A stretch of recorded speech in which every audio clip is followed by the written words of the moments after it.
ഭരണഘടന സമർപ്പിക്കുന്നത് നവംബറിലാണ്. 1950 ജനുവരി 26-നാണ് നമ്മൾ റിപ്പബ്ലിക് ആയതെങ്കിലും 2-3 മാസം മുമ്പ് നവംബർ 26-ന് 1949 നവംബർ 26-നാണ് ഈ ഡ്രാഫ്റ്റ് സ്റ്റേറ്റിന് കൊടുക്കുന്നത്, സമർപ്പിക്കുന്നത്. എൻ്റെ പണി ഞാൻ പൂർത്തിയാക്കി എന്ന് പറയുന്നത്.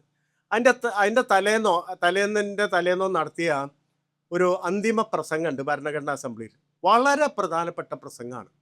അദ്ദേഹം ചോദിക്കുന്നുണ്ട്, നമ്മൾ ജനാധിപത്യത്തിലേക്ക് വരികയാണ്, നമ്മൾ ജനാധിപത്യത്തിൻ്റെ ഉള്ളിലേക്ക് കടക്കുകയാണ്, നിങ്ങൾക്കറിയോ എന്താണ് ജനാധിപത്യം ചോദിക്കുന്നുണ്ട്. ഇന്ത്യയിലെ ജനങ്ങൾക്ക് ജനാധിപത്യം എന്താണെന്നറിയോ? സ്വാഭാവികമായിട്ട് നമുക്കറിയില്ല. കാരണം എന്താ, നമ്മൾ ബ്രിട്ടീഷ് ഭരണത്തിൻ്റെ കീഴിലായിരുന്നു ബഹുഭൂരിപക്ഷം പേരും. കുറച്ച് പേര് ഇപ്പം ഇവിടെയൊക്കെ തിരുവിതാംകൂർ രാജാവിൻ്റെ കീഴിലായിരുന്നു, അല്ലെങ്കിൽ അപ്പുറത്ത് കൊച്ചി രാജ്യത്തിൻ്റെ കീഴിലായിരുന്നു. അപ്പം നമ്മളൊക്കെ 10-600 നാട്ടുരാജ്യങ്ങളുടെ കീഴിൽ, അല്ലെങ്കിൽ ബഹുഭൂരിപക്ഷം വരുന്ന ജനത ബ്രിട്ടീഷ് ഭരണത്തിൻ്റെ കീഴിലായിരുന്നു. ഇതിൻ്റെ ഉള്ളിൽ ജനാധിപത്യം അനുഭവിച്ചിട്ടില്ല. കാരണം എന്താ, നമ്മളെ സംബന്ധിച്ചിടത്തോളം ബ്രിട്ടീഷ് ഗവൺമെൻറ് എന്ത് നിയമം കൊണ്ടുവരുന്നോ അതനുസരിക്കുക എന്നുള്ളതാണ് ബ്രിട്ടീഷ് പ്രവിശ്യയിലെ ആളുകളുടെ, പൗരന്മാരുടെയും പൗരകളുടെയും ഡ്യൂട്ടി. ഇപ്പുറത്ത് രാജാവ് എന്ത് നിയമം കൊണ്ടുവരുന്നോ അതനുസരിക്കുക. അപ്പം നമ്മുടെ കയ്യിൽ ഭരണം വരുമ്പോൾ, ജനങ്ങൾക്ക് മുമ്പിൽ കയ്യിൽ ഭരണം വരുമ്പോൾ, നമ്മൾ ആദ്യമായി ഡെമോക്രസി എന്താണെന്ന് ഓരോരുത്തരും തിരിച്ചറിയണം.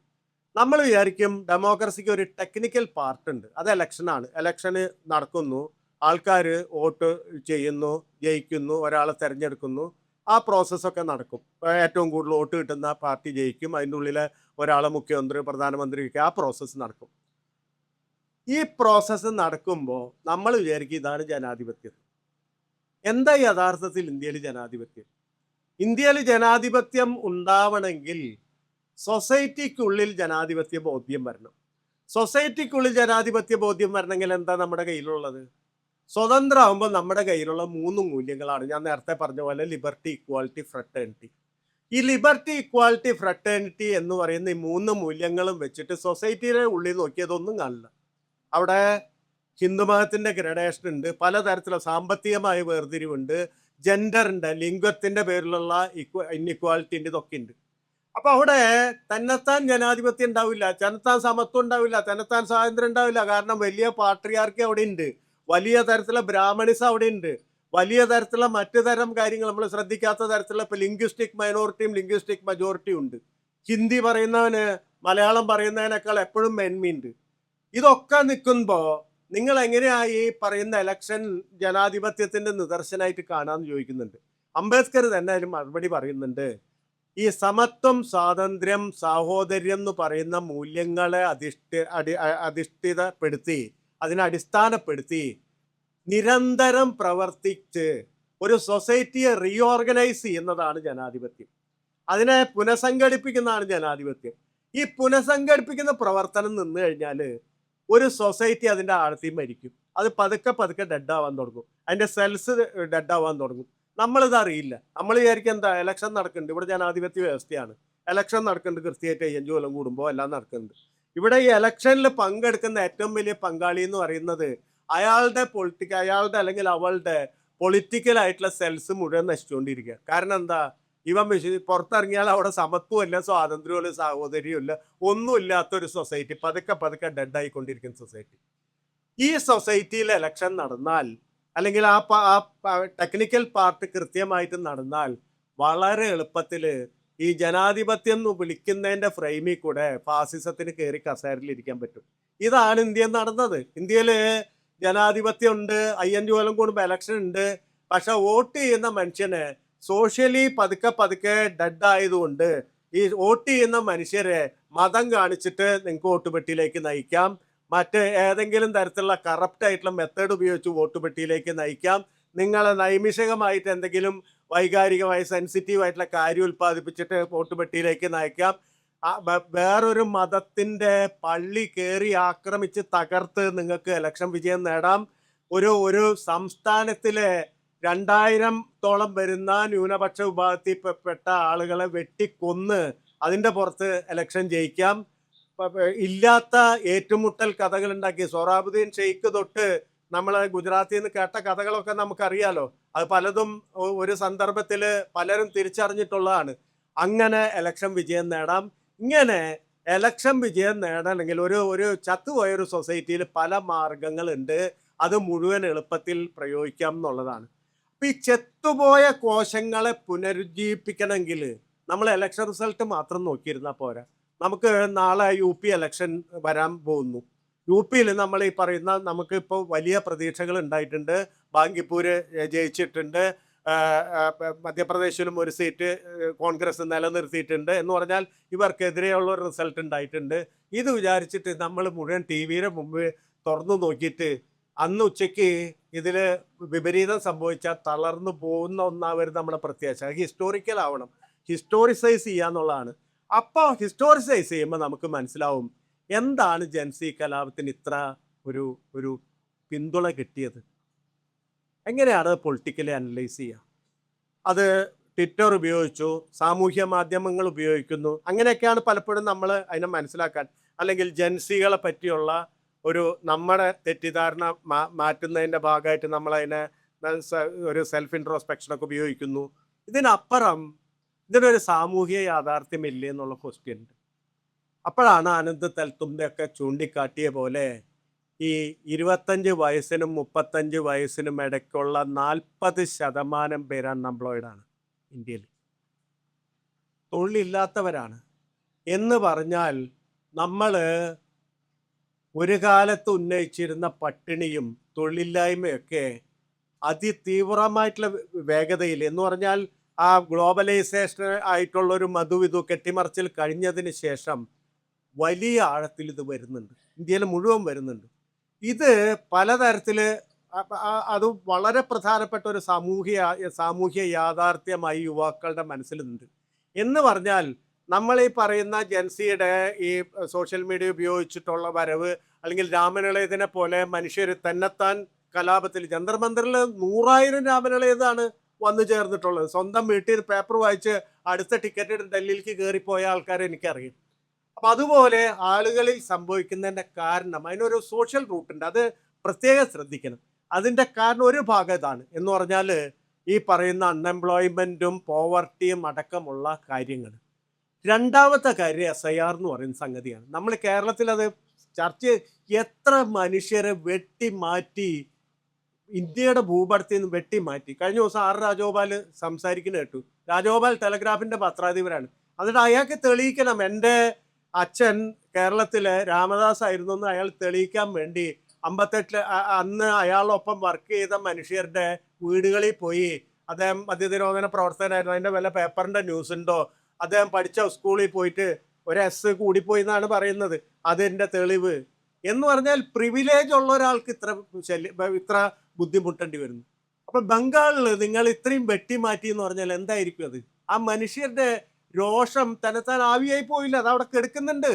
ഇതേപോലെ SIR നിന്ന് വെട്ടിമാറ്റിയ മനുഷ്യർ. 2 വലിയ കലാപങ്ങൾ ഇന്ത്യയിൽ നടന്നു. ഒന്ന് ഫാർമേഴ്സ് കർഷക കലാപം, കോവിഡിൻ്റെ സമയത്ത് ഷഹീൻ ബാഗ് സ്ത്രീകൾ നയിച്ച കലാപം. ഈ കലാപങ്ങളുടെ ഒക്കെ തന്നെ രോഷം ഒരർത്ഥത്തിൽ നമ്മൾ കാണാത്ത തരത്തിൽ നമ്മുടെ മീഡിയ ഒന്നും അത് കാണിക്കാത്തതുകൊണ്ട്, മീഡിയ ഒന്നും യാഥാർത്ഥ്യത്തിൻ്റെ നേരെ ഈ കണ്ണാടി കാണിക്കാത്തത് കൊണ്ട് ഒരു ഇന്ത്യയിൽ നടക്കുന്ന, പ്രത്യേകിച്ച് BJPയുടെ വൃഷ്ടി പ്രദേശങ്ങൾ എന്ന് വിളിക്കുന്ന ഈ ഗംഗാസമരതലത്തിൽ നടക്കുന്ന കാര്യങ്ങൾ നമുക്ക് അറിയില്ലായിരുന്നു. കഴിഞ്ഞ ഇലക്ഷന് നമ്മൾ ഞെട്ടിയില്ലേ? കഴിഞ്ഞ ലോക്സഭാ ഇലക്ഷന് ഇത്ര സീറ്റ് 400 സീറ്റ് കിട്ടുന്ന BJPക്ക് കിട്ടുന്ന പ്രവചിച്ച പ്രവചനം കേട്ടിട്ടാണ് രാവിലെ ഞാൻ ഈ പറയുന്ന ഇലക്ഷൻ്റെ ഇത് ഓൺ ചെയ്യുന്നത്. അല്ലേ, മോഡി പുറകിൽ പോയ വാർത്ത നമ്മൾ കേട്ടില്ലേ? കേട്ടു. അവധേഷ് പ്രസാദ് എന്ന് പറയുന്ന ദളിതൻ അയോധ്യയിൽ ജയിച്ചില്ലേ? ജനറൽ സീറ്റിൽ ഒരു ദളിതൻ അയോധ്യയിൽ അമ്പലം ഉണ്ടാക്കി ആ ചൂടുണങ്ങുന്നതിന് മുമ്പ് ജയിച്ചില്ലേ? ഇതെങ്ങനെ സംഭവിച്ചു എന്ന് നമ്മൾ വിലയിരുത്തിയിട്ടില്ല. ആ വിലയിരുത്തലിൻ്റെ കുറവ് ഒരർത്ഥത്തിൽ ഈ പറയുന്ന കലാപത്തിനെ ഹിസ്റ്റോറിസൈസ് ചെയ്യുന്നതിൻ്റെ പാർട്ടായിട്ട് നമ്മൾ നടത്തിയിട്ടില്ല. നമ്മൾ പലപ്പോഴും അതിനെ റൊമാൻറ്റിക് ആയിട്ടാണ് ഇപ്പോഴും പലപ്പോഴും കണ്ടുവരുന്നത്. അപ്പോൾ ആ അർത്ഥത്തിൽ അതിനെ രാഷ്ട്രീയവൽക്കരിക്കുക എന്ന് പറയുന്ന കടമ നമുക്ക് എല്ലാവർക്കും ഉണ്ട്. അപ്പോൾ ആൾക്കാർ ഈ ജൻസികളോട് നമ്മൾ എങ്ങനെയാണ് എന്നൊക്കെ പറയുന്ന പലതരം ഉദാഹരണം, അവരുടെ ജീവിതമാണ് ജീവിക്കാനുള്ളത്. ഞാൻ എപ്പോഴും പറയുന്ന കാര്യം, ഞാനൊക്കെ സുഖിച്ച് ജീവിച്ചിട്ടുള്ള ആളാണ് അല്ലേ. 2 ഉറുപ്പിക്ക് സ്കൂളിൽ പഠിച്ചു. കാരണം എന്താ? എൻ്റെ ഗുണം കൊണ്ടാണോ? അല്ലെങ്കിൽ എൻ്റെ കുടുംബത്തിൻ്റെ ഗുണം കൊണ്ടാണോ? എൻ്റെ തറവാടിൻ്റെ ഗുണം കൊണ്ടാണോ? ഒന്നുമല്ല. ഇവിടെ വലിയ സമരങ്ങൾ ആൾക്കാർ നടത്തി വിദ്യാഭ്യാസം സാർവത്രികമാക്കി തന്നു. അത് അനുഭവിച്ചു. ഒരാളെ കയ്യും കാലും പിടിക്കാണ്ട് PSC പോയി പരീക്ഷ എഴുതിയിട്ട് ജോലി കിട്ടാൻ സാധിച്ചു. എങ്ങനെ സാധിച്ചു? രാജഭരണമാണെങ്കിൽ നടക്കുമോ? അല്ലെങ്കിൽ മറ്റേതെങ്കിലും തരത്തിലുള്ള സ്വേച്ഛാധിപത്യമാണെങ്കിൽ നടക്കുമോ? ഇത് ആളുകൾ സമരം ചെയ്തിട്ട്. അയ്യങ്കാളി എഡ്യൂക്കേഷന് വേണ്ടി സമരം ചെയ്തു. അയ്യങ്കാളിക്ക് അക്ഷരാഭ്യാസം ഇല്ലായിരുന്നു. അത് നമ്മൾ ഓർക്കണം. അയ്യങ്കാളി വിചാരിച്ച എന്താ, എനിക്ക് അക്ഷരാഭ്യാസം ഇല്ല, അതുകൊണ്ട് എൻ്റെ പിന്നാലെ വരുന്നവർക്ക് അക്ഷരാഭ്യാസം കൊടുക്കരുതെന്നല്ല. ഇതേപോലെയാണ് നമ്മൾ മുഴുവൻ എൻജോയ് ചെയ്ത് ജീവിച്ചവരാണ്. എന്ന് പറഞ്ഞാൽ നമുക്ക് മുമ്പേ പോയ സ്വാതന്ത്ര്യ സമര സേനാനികളുടെയും നവോത്ഥാന നായകരുടെയും ഈ കമ്മ്യൂണിസ്റ്റുകാരുടെയും ആദ്യ തലമുറ ത്യാഗം സഹിച്ചവരുടെയും ഒക്കെ ഗുണഫലം കൊയ്ത് ജീവിച്ച മനുഷ്യരാണ്. നമ്മുടെ ജീവിതത്തിൽ സമരത്തിൽ ഇറങ്ങിയിട്ടില്ല. അപ്പം നമ്മുടെ ഒരു സ്ട്രഗിളും കൂടിയാണത്. അത് ആ ജൻസിക്ക് ഈ പറഞ്ഞ മുഴുവൻ ഏൽപ്പിച്ചു കൊടുത്തിട്ട് നമ്മൾ കയ്യും കെട്ടി TV നോക്കിയിട്ട് അവർ കാണുമ്പോൾ കൈയടിക്കുക എന്നുള്ളതല്ല. നമ്മൾ എന്ത് ചെയ്യണം എന്ന് പറഞ്ഞ ക്വസ്റ്റ്യനാണ് അവസാനത്തെ ക്വസ്റ്റ്യൻ. അനു നമ്മളോട് ചോദിക്കുന്ന ക്വസ്റ്റ്യൻ കൂടിയാണ്. അതൊന്ന്, ഈ പറയുന്ന രാഷ്ട്രീയ പ്രത്യാശയെ നിലനിർത്താൻ നിങ്ങൾക്ക് ചെയ്യാൻ പറ്റുന്നത് ചെയ്യണം. കേരളത്തിൽ സേഫാണെന്നൊക്കെ നമ്മൾ വിചാരിക്കും. കേരളത്തിൽ കുംഭമേള നടന്നു. 10 ലക്ഷം പേരെ കാണാൻ പോയത് അല്ലേ? എന്താ കുംഭമേള? ആരാ നടത്തിയത്? ജൂന അഖാഡ സന്യാസി. ആരാ ജൂന അഖാഡ? ശൂലം പിടിച്ച സന്യാസിമാര്. നമ്മൾ അറിയുന്ന നാരായണ ഗുരുവോ അല്ലെങ്കിൽ പരമഹംസനോ വിവേകാനന്ദനോ അല്ലെങ്കിൽ ഏതെങ്കിലും തരത്തിലുള്ള തത്വശാസ്ത്രപരമായിട്ടുള്ള കാര്യങ്ങളിൽ ഇടപെടുന്ന ആൾക്കാരോ ജീവിതത്തിന് എന്തെങ്കിലും ദർശനം ഉള്ളിൽ സൂക്ഷിക്കുന്ന ആൾക്കാരും അല്ല. മുസ്ലിമിനെ കണ്ട കൊല്ലണമെന്ന് മാത്രം പറയുന്ന ആളുകളാണ് ഈ ശൂലം പിടിച്ച് നടക്കുന്നത് ജൂന അഖാഡയിലെ സന്യാസിമാർ. അവിടെ ഗുസ്തിയാണ് അവരുടെ ആശ്രമങ്ങളിൽ നടക്കുന്നത്. അല്ലാതെ ഈ പറയുന്ന തത്വശാസ്ത്ര വിചിന്തനമൊന്നുമല്ല. ഇവരാണ് ഈ പറയുന്ന ബാബറി മസ്ജിദ് എന്ന് പറയുന്ന വിഷയത്തെ ഉണ്ടാക്കിയെടുത്തത് ഉത്തരേന്ത്യയിൽ. 90-ലെ BJP കയറുന്നുള്ളൂ, പരസ്യമായിട്ട് കയറുന്നുള്ളൂ. 90-ലല്ലേ അദ്വാനി രഥയാത്ര നടത്തുന്നുള്ളൂ. അതിന് തൊട്ട് മുമ്പ് നടന്ന അവരുടെ സമ്മേളനത്തിലാണ് അയോധ്യ ഏറ്റെടുക്കാൻ തീരുമാനിക്കുന്നത്. 1835 തീർന്ന ഒരു ഇഷ്യൂവിനെ കത്തിച്ച് മുസ്ലിങ്ങൾക്കെതിരായിട്ട് ഈ പറയുന്ന BJP RSS ഒക്കെ ഏറ്റെടുക്കുന്നത് വരെ നിലനിർത്തിയിരുന്ന ആളുകളാണ് ഈ ജൂന അഖാഡ എന്ന് പറയുന്നത്. ഈ സന്യാസിമാർക്ക് തെക്കോട്ട് പ്രവേശനമില്ലായിരുന്നു. അവരാണ് ഇപ്പോൾ വരുന്നത്. കേരളത്തിൽ ഒരാളെ പിടിച്ചിട്ട് അതിൻ്റെ തലവനാക്കി തലവനാക്കുന്നതും ഇതൊക്കെ ഒരു വലിയ രാഷ്ട്രീയപരമായിട്ടുള്ള ഒരു പദ്ധതിയുടെ ഭാഗമായിട്ടാണെന്ന് മനസ്സിലാക്കണം. അദ്ദേഹത്തിൻ്റെ കീഴിൽ ഒരു കുംഭമേള നടത്തുന്നു. കാരണം BJP പരിശ്രമിച്ചാൽ ഒരു ഹിന്ദു സമുദായത്തിൻ്റെ ഒരു ഒരു ഒരു പ്രത്യേക ഘട്ടം വരെ മാത്രമേ ഈ പറയുന്ന മതം കാണിച്ചിട്ട് അവരുടെ പൊളിറ്റിക്സിലേക്ക് കൊണ്ടുവരാൻ പറ്റുള്ളൂ. പക്ഷെ ഒരു ആത്മീയ ആചാര്യനെ ഇറക്കിയാൽ, ഒരു ആത്മീയ സേനയെ ഇറക്കിയാൽ അതിനപ്പുറത്തുള്ള മനുഷ്യരെ കൊണ്ടുവരാം. കാരണം ഈ പറഞ്ഞ പോലെ നിങ്ങൾ ഈ കുംഭമേളയ്ക്ക് പോയ ആളുകളെ 100-ൽ 90 ആൾക്കും ഇതാര് നടത്തുന്ന അറിഞ്ഞുകൂടാ. അവർ വെറും ഭക്തി കൊണ്ടും സ്നേഹം കൊണ്ടും ഈ പറയുന്ന ഇന്ത്യയെ പോലെയുള്ള ഒരു മതവിശ്വാസമുള്ള രാഷ്ട്രത്തിൽ പോകുന്ന പോലെ പോയിട്ടുള്ളതാണ്. അപ്പം ഇത്തരം പൊളിറ്റിക്കൽ പദ്ധതികളെ തിരിച്ചറിയാൻ നിരന്തരം അതിന് വേണ്ടിയിട്ട് അതിനെ ഡീമിത്തിഫൈ ചെയ്യാനും അതിനെ പൊളിച്ച് കാണിക്കാനുള്ള പദ്ധതികളിൽ നമ്മൾ നമ്മുടേതായ രീതിയിൽ ഏർപ്പെടുക. അത് ചിലപ്പോൾ ഒരു സുഹൃത്തിനോടായിരിക്കും, ചിലപ്പോൾ വീട്ടിൽ പറയുന്ന ഒരു സംഭാഷണത്തിലായിരിക്കും, ചിലപ്പോൾ ചെറിയ കൂട്ടത്തിൽ സംസാരിക്കുന്നതായിരിക്കും, ചിലപ്പോൾ ഫേസ്ബുക്കിലിരുന്ന ഒരു കുറിപ്പാവും, ചിലപ്പോൾ നിങ്ങൾ ഈ പറഞ്ഞ പോലെ ഒരു ചെറിയ കൂട്ടത്തെ അഭിസംബോധന ചെയ്യുമ്പോഴായിരിക്കും. ഇത് നിരന്തരം ചെയ്തുകൊണ്ടിരിക്കുക എന്ന് പറഞ്ഞാൽ സോഷ്യൽ ഡെമോക്രസി എന്ന് പറയുന്ന ആശയത്തിൽ നമ്മളും വിശ്വസിക്കാൻ തുടങ്ങും. ഒരു സുപ്രഭാതത്തിൽ പൊളിറ്റിക്കൽ ഡെമോക്രസി കൂടെ മറഞ്ഞു വീഴുന്നതിന് അല്ലെങ്കിൽ അങ്ങനെ വിശ്വസിക്കുന്നതിന് പകരം ഓരോ ദിവസവും ഈ പറയുന്ന പോലെ നമ്മൾ രാഷ്ട്രീയവൽക്കരിക്കുക എന്ന് പറയുന്നത്, ചിന്തയെ രാഷ്ട്രീയവൽക്കരിക്കുക, നമ്മുടെ സംഭാഷണങ്ങളെ, നമ്മുടെ പ്രവൃത്തികളെ, നമ്മുടെ എല്ലാ തരത്തിലുള്ള സംഗതികളെ ഡീപ്ലി രാഷ്ട്രീയവൽക്കരിക്കുക എന്ന് പറയുന്ന ഒരു പടിയാണ് നമ്മൾ അവർക്ക് അല്ലെങ്കിൽ അത് ചെയ്യാനാണ് ഈ കുഞ്ഞുങ്ങൾ, ഈ വിദ്യാർത്ഥികൾ നമ്മളോട് പറഞ്ഞിട്ടുള്ളത്. ഇത്രയും നേരം നിങ്ങളോട് സംസാരിക്കാൻ ഇങ്ങനെ ഒരവസരം തന്ന എല്ലാവർക്കും, ഇവിടെ കൂടിയ അനുവിനും ചുറ്റും ഉണ്ടായിരുന്ന എല്ലാവർക്കും എൻ്റെ നന്ദി പ്രകാശിപ്പിക്കുന്നു. എനിക്ക് എന്തെങ്കിലും കേമത്തം ഉള്ളത് കൊണ്ടായിട്ടല്ല ഞാനിവിടെ നിൽക്കുന്നത്. നിങ്ങളുടെ കൂട്ടത്തിൽ ഇങ്ങനെ കുറച്ചുകൂടി ഒരു ചർച്ചയ്ക്ക് വേണ്ടിയുള്ള ഒരു കാര്യം വിക്ഷേപിക്കുക എന്നുള്ള അർത്ഥത്തിലാണ്. കുറച്ച് സമയമെടുത്തു എന്ന് എനിക്കറിയില്ല. ഇവർ വിചാരിച്ച ഒരു സമയത്തിനപ്പുറം കടന്നു വന്ന് അതിനെ ക്ഷമ ചോദിക്കുന്നു. നന്ദി.